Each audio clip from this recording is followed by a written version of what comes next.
Instagram have finally revealed how we can all get more reach on the platform, how we can reach more of our followers, and how we can reach more of the people on the platform who don't follow us yet. On the creator account, they've got this new post saying tips for improving your reach. So number one, okay, they put this first because no one's ever heard of this before. Create engaging content. Okay, have you got a pen? This includes content that you created yourself and that hasn't been posted on Instagram before. There are a variety of formats to consider when making content. Photos, videos, text. There's a real flaw with this one because actually this is the same tip that they share in a minute. But anyway, we'll get to it. The next tip, collaborate with other creators. And this is a fair tip, but there's a problem. It says, if you're working with another creator, use our collabs feature to create a single post that is shared to both of your followers, which in principle is true. So what that means is that you could both work on a piece of content together. One of you posts it and then you invite the other as a collaborator. So my partner has a new casual account that just sort of documents the clothes she's really into and the places that we travel to. If you're interested in that, I'll leave a link in the description. And we did this, we used this feature, we collaborated with each other technically, posted a bit of content, and that content did not get seen by very many people. It was as if she just posted it herself to this new account with very few followers. So yeah, great in principle, and I've given this advice myself, but it doesn't functionally work the same way. If you can make this work, then maybe you'll get to reach 5 to 10% of the followers of each account. That means if you've both got 10,000 followers each, you might even end up reaching 2,000 people, maybe 4,000. So the next one, get discovered via search. Followers and non-followers can find you when they search for things on Instagram. Making sure you include relevant keywords in your content, your caption, and your bio, and your hashtags. So in your captions, instead of saying something kind of creative, interesting, kind of abstract, poetic maybe, you want to do keywords. So for my photography, I might say something like, I hope you enjoy my photo taken on my Sony a7 IV mirrorless camera. I took this photo on my Sony macro 90mm 2.8 lens. I enjoy doing this landscape photography in Snowdonia National Park in Wales, United Kingdom. I hope you like it. You know, it's packed with keywords, right? If you're not picking up the sarcasm, maybe keywords will help you out. If you want to reach the 0.1% of people that actually use the search feature on Instagram, the truth is the search feature is nowhere near as powerful as the hashtag system used to be. If I want to look at landscape photography, I just go hashtag landscape photography. Now, hashtags still exist, but they don't work as functionally the same as they used to. And this search thing, you know, this is like 2010 marketing tips. If you want to know how to do SEO, just go back to a blog post or something from 2010 when it was a really big deal. Next up, to get more reach and reach more people on Instagram, use the favorites feature, okay? Doesn't make a lot of sense yet, does it? We've added features and controls like close friends, favorites, and following, so fans can further customize their experience. Encourage your top fans to add you to their favorites. I bet you didn't even know you had top fans. That way, your content will show up higher in their feeds. So essentially what they're saying is we created this feature that kind of bypasses our recommendation system because it doesn't really work very well. So if you really want to see something, just click a button. Not the follow button. You'd think it was the follow button, but it's not. It's a button that adds them to favorites, which basically says, no, I actually really do want to see content from this person. I felt like following them was enough, but it's not. So I'm going to have to hit this other button to do that. But not only that, but you'll have to then also go to the favorites tab, the feed at the very top, to actually see that. The old days, you just follow them. Simple as that. You just follow them and then you see their content. And flip side of that is if someone follows you, they will see your content. Next one, monitor your insights.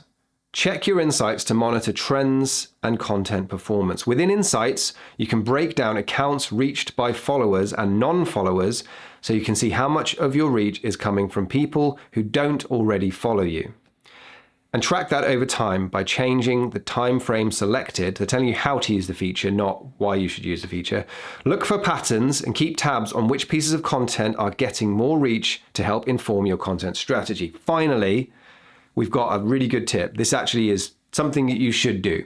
You should look back at your insights, see what's working, and do more of that. But that's not the full story. What you should really do, maybe just in your head, create a Venn diagram. On one side, you've got the things that you feel passionate about, the things that you want to create and share with the world. On the other side, you've got things that the world actually wants to watch and enjoy. And in the middle, you have the content that you could create. What this looks like in real life is simply, I recently started creating some tiny little bite-sized stories made out of my YouTube videos on my other channel, where it just takes someone on a sort of minute-long journey of photography that is quite kind of engaging and got a bit of narration, and those get consistent views that are higher than the number of followers that I have. So I know that this is something I want to create, and I also know that the world kind of wants to watch this. So this means this is something that's a good fit for me and my content. You can only really do this by looking back at your insights. So in this regard, they've kind of vaguely gone about it, but yeah, this is a good thing to do. Look back at your insights. Next, check your account status. See if your account or your account's content is eligible to be recommended to non-followers in account status. Basically, they're saying here, go and check your account status to make sure that you haven't posted anything that is against their community guidelines. If it is, it will let you know what it is so you can delete it, so your account can kind of reach every single one of your followers again. Sorry, that's sarcasm. Next one, post original content and avoid reposted content. As we recommend more content on Instagram, it's important the credit, distribution, growth, and monetization go to the original creator. Literally, as I was opening my phone to record this video, I was on the Explore page and I saw two posts, identical, neither of which are from the actual photographer that took this picture. This is by Chris Henry, who I don't know, but he has a lot of followers. But his photo is showing up on my Explore page from Nomadic, which is a feature page and a few other things. And then right next to it is the exact same carousel from PNW Roaming, Pacific Northwest.